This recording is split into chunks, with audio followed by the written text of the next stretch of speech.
All right, everybody, I am back with a brand new DC update. And before I show you the photos that I'm going to show you today, I had to briefly talk about something that I'm watching right now that is just amazing. And it is Superman and Lois Season 3, which I'm watching on Max right now. And I have been slow in watching this show. I own the first season on Blu-ray. I watched it. The second season, I took forever. I watched a couple of episodes and then walked away from it for more than a year and a half. I finally went back to it, finished it, and I'm now on season 3. And I got to tell you, holy cow. I'm not going to tell anybody what happens in case you haven't seen it, but at the end of episode 2, the very end, boy, do they bring in the emotion. And it trails on into the very beginning of episode 3. And I am shocked. It has more emotion and just more power to it than anything that Marvel and DC has been able to pull off in a show or a movie the way this show is actually pulling off right now. And I was shocked. And season 3, we're getting to see quite a bit more of Superman actually do some stuff. I'm really enjoying season 3. I'm 4 episodes in, and I'm looking forward to the rest of it. It may end up being terrible. I don't know. But season 2 ended up being something I wasn't expecting. I didn't care for the first part of the season, but the second half got much better. And I'm very curious to see where this is going to go and if it's going to have a payoff. So I'm in the middle of watching that now. So if you haven't checked it out, check it out. It's a shame that it's getting canceled, but I guarantee you there's nothing that Gunn or Warner Brothers is going to do that's going to reach the level of maturity and emotion and power. And what I want you to recognize, if you go back and you watch what I'm talking about, pay attention to the score, because the score is what really helps bring that emotion out.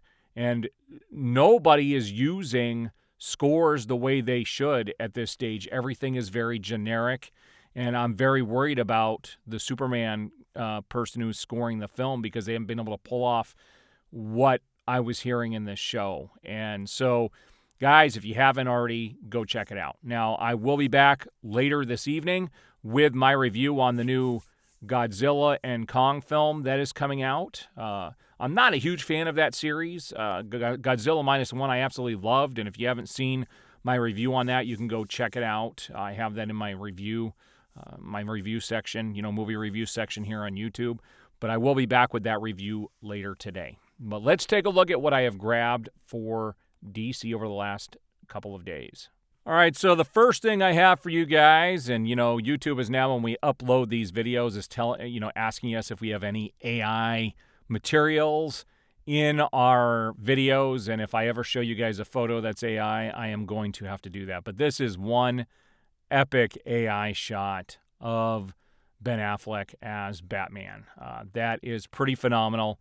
Probably one of my favorite photos that has been released. I think that is a fantastic shot. I will include that in that photo folder that I have for everybody here on YouTube. All right, so there are a couple of reports that we're going to look at here today that are indicating that there is some trouble going on with the Warner Brothers, and specifically with the Superman movie. And I already showed one of those things in the last video, and they were talking about the guy who plays Jimmy Olsen. And we don't know if those reports are true or not. And this is another one of those things where we don't know if this is true. And there's a couple things I'm going to show you today that more than likely they're probably not true, but we don't know. And like I said, I gather stuff and I bring it and I give you commentary on it. And this is one of those things. Somebody said, I don't know if this post is actually true or not, but someone went to great lengths to get this rumor post flagged and flagged hard. So it says the title was, a very reliable source inside WBD told me David Corenswet and James Gunn had a very big fight this past week. And I didn't see the rest of the post. But X came in and said there is no reliable source confirming that David Corenswet and James Gunn had any conflict on set.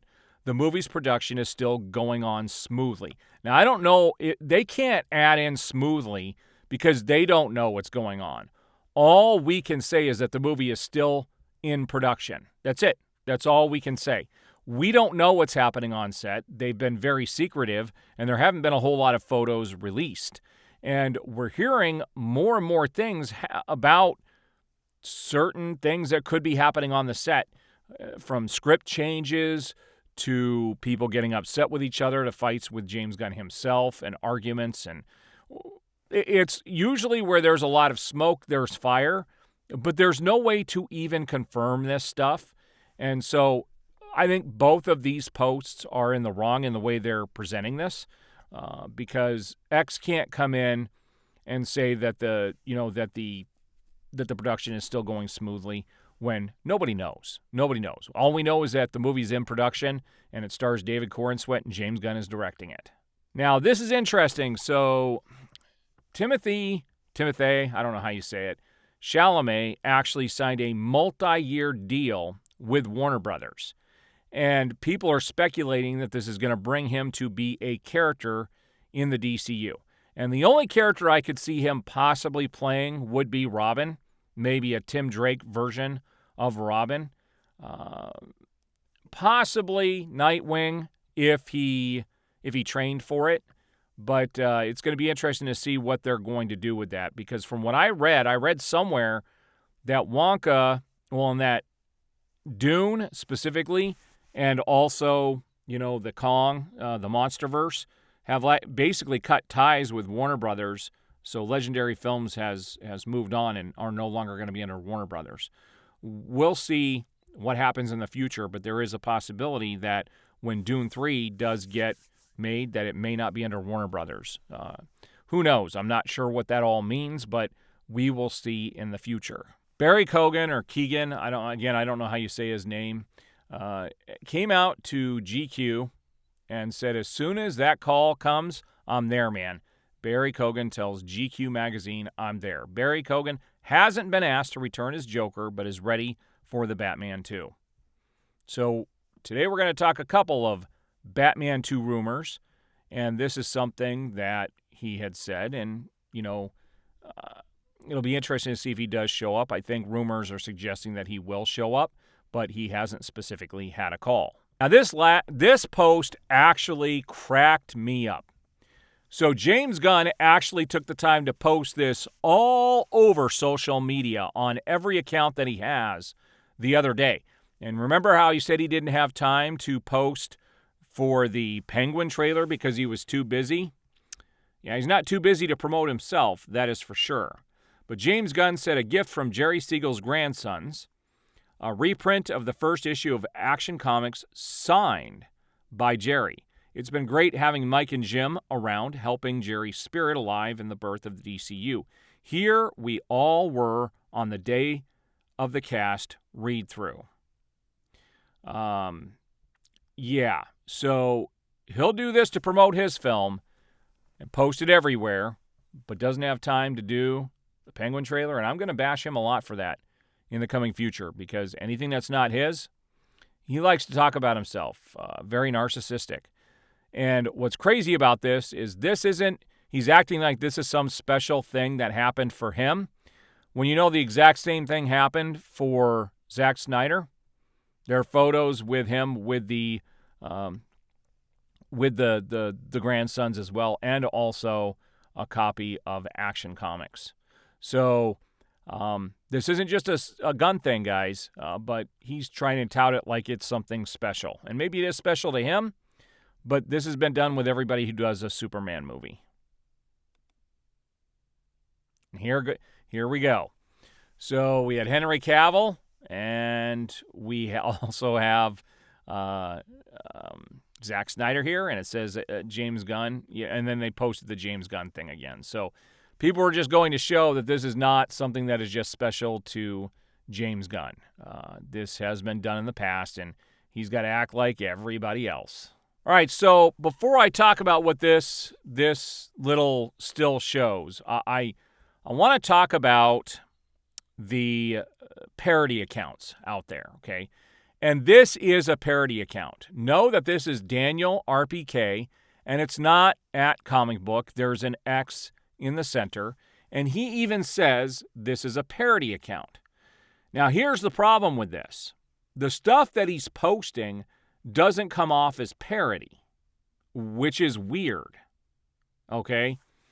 So it's not coming off as parody. And this goes back to that one post I did a few videos back where it was supposedly that Superman was never going to get released, that it was only for the executives. And that definitely read as satire. But the crazy thing is, these posts, the behavior of Warner Brothers could lead to some validity of these types of posts and lead people to believe them. And this one, I actually do believe. And I'm going to talk about why once we look at this.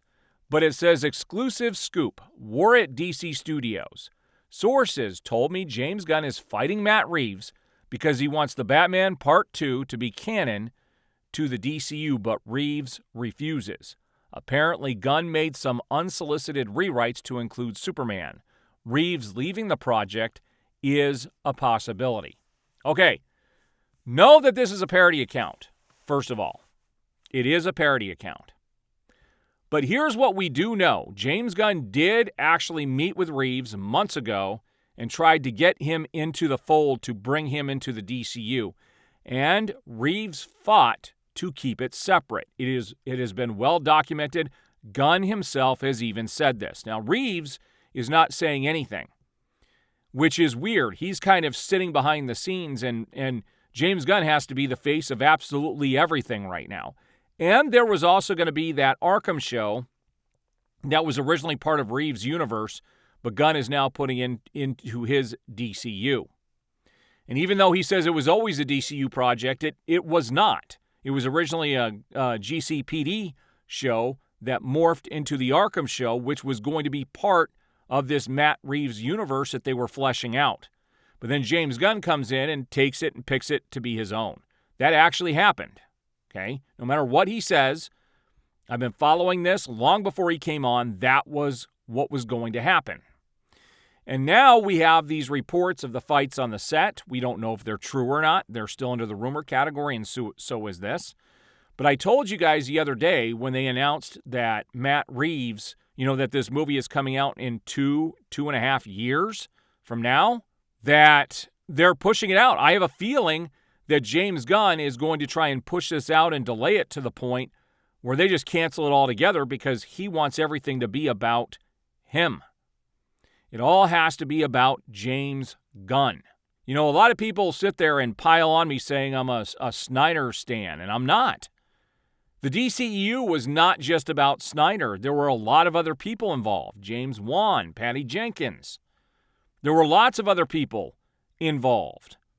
But everything going on so far is all about Gunn, and we do know that Superman and Lois, after season 4, it's canceled because Gunn didn't want another Superman project to interfere with his. Now, back when they were promoting The Flash, James Gunn was all about the multiverse, multiverse. This sets up the multiverse. But yet, he's not allowing the multiverse stuff to happen. It just doesn't make sense. Everything points to Gunn wanting the limelight, guys. It is all about James Gunn. It's the James Gunn show. It's the Gunn show. I'm going to start calling it the Gunn show because that's exactly what it is. So you guys have to realize that you can't believe everything you see online. I don't. I'm still going to share it and talk about it and give commentary. But the thing is, we don't know what's going on behind the scenes. Everything is very tight-knit until we get a chance to see what Corn Sweat is going to look like as Superman, and they release some stuff from the movie. Hopefully they do it soon. I think the longer they go, the worse it is just for public perception, because something like keeping Superman a secret the way he looks shouldn't be a secret. We all know what Superman should look like, and especially if it's something that is drastically different from what's come before, you want to get the audience warmed up to it prior to the movie releasing so it's not so jarring. And so there's some stuff I think they need to change the perception on The Penguin trailer, him not sharing the Penguin trailer. We already knew about him taking the Arkham show and making it into the DCU.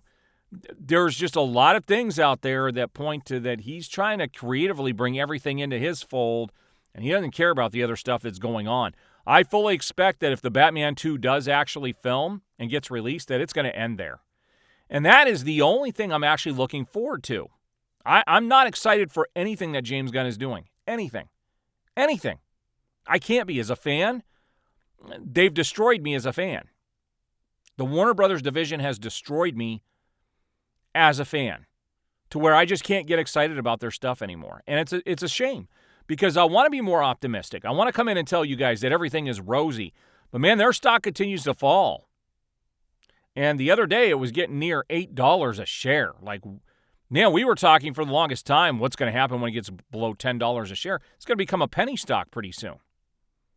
Things aren't good. Things aren't good down there. I talked about the investors and the people in that industry who look at this stuff and said, it's great that Warner Brothers is chipping away at their debt, but at the same time, they don't have a path forward, which leads me to believe that next month they probably will be sold. So we're going to be hearing a lot of chatter in the coming weeks. So if you haven't already, please like this video, subscribe, hit that notification bell, and you will be notified as I have new videos go up.